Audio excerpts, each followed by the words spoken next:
The city of Los Angeles never really slept. With its endless flow of neon lights, flashy cars, and people hustling to make it big, it pulsed with a kind of restless energy. In the heart of it all, in a penthouse high above the city's glittering skyline, lived Maxwell Creighton, a millionaire, tech tycoon known for his arrogance, lavish lifestyle, and the firm belief that money could solve any problem. Maxwell was the kind of man who scoffed at spirituality, dismissed warnings as superstition, and considered every challenge an opportunity to show off his power. At only 42, he had built a business empire, owned 7 sports cars, and vacationed in private islands. Nothing seemed impossible to him. One humid Thursday evening, Maxwell arrived late at a posh gala. It was an annual charity event he hosted more for reputation than compassion. The ballroom was filled with rich elites in designer suits and sparkling gowns, sipping champagne and pretending to care about causes they barely understood. Maxwell thrived in this setting.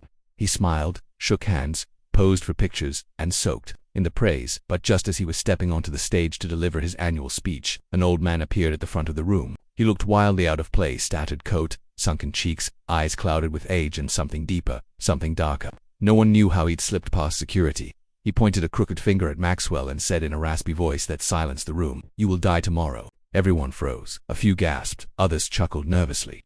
The security guards lunged toward the man, but Maxwell raised a hand. Amused, he walked up to the old man and tilted his head with a smirk. "Is that so?" he asked. "Should I write it in my calendar or just wait for a grim reaper to show up?" The old man didn't flinch. "You have ignored signs.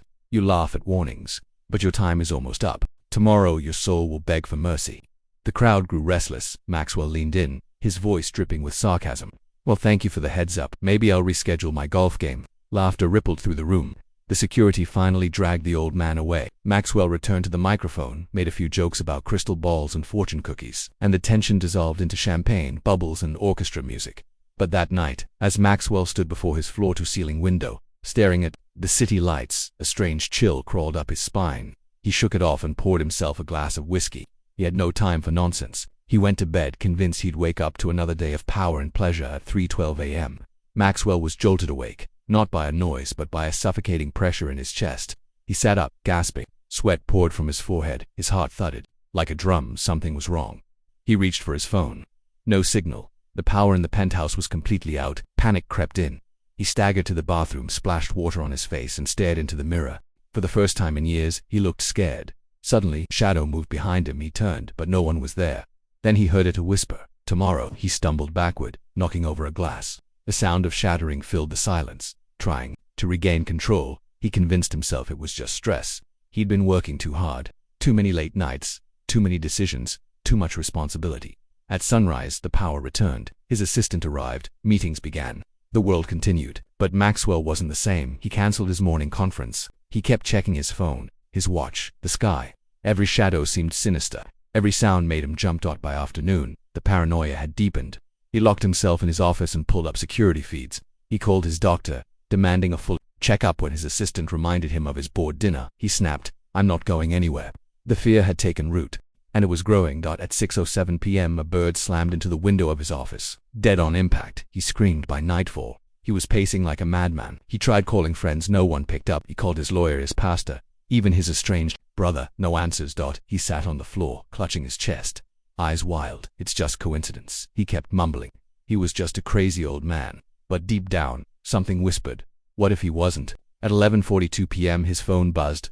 One message. No name. No number. Just one word. Midnight. Maxwell lost it. He ran down to the garage, jumped into his Bugatti, and drove through the city like a man possessed. Red lights meant nothing. Pedestrians screamed. Tires screeched. He ended up outside a tiny, forgotten church on the edge of town. It was quiet, almost abandoned, lit by a single flickering bulb. And there, sitting calmly on the steps, was the old man. Maxwell stumbled out of the car, breath ragged. "You," he cried, "you did something to me." The old man looked up, unfazed. "I warned you. Tell me how to stop it. I'll pay you anything. Name your price."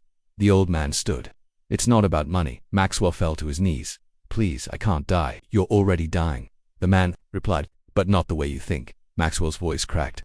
"Then help me. I'll do anything." The old man stepped closer. "You've built a kingdom of greed. You crushed those who needed mercy. You used people like ladders and burned bridges. As you climbed, your soul is starving." Maxwell shook his head, crying, "Just tell me what to do." The old man leaned in. "Change." Maxwell looked confused. "Change. You must give, forgive, confess, restore what you've broken. You have until midnight." Then the old man vanished. Literally vanished. Maxwell screamed into the empty night. But something shifted. He looked at his watch. 11:52. He raced to his car, drove through the streets, heart pounding, headlights blinding. He stopped at a shelter he'd once tried to demolish for a real estate project. He stormed inside, dropping to his knees in front of the director.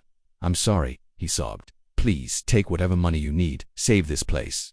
Then he called his ex-wife, apologized for everything, begged her to forgive him. He wired money to a family he'd bankrupted years ago. He called his housekeeper, whom he had fired unfairly, and promised to give her a home.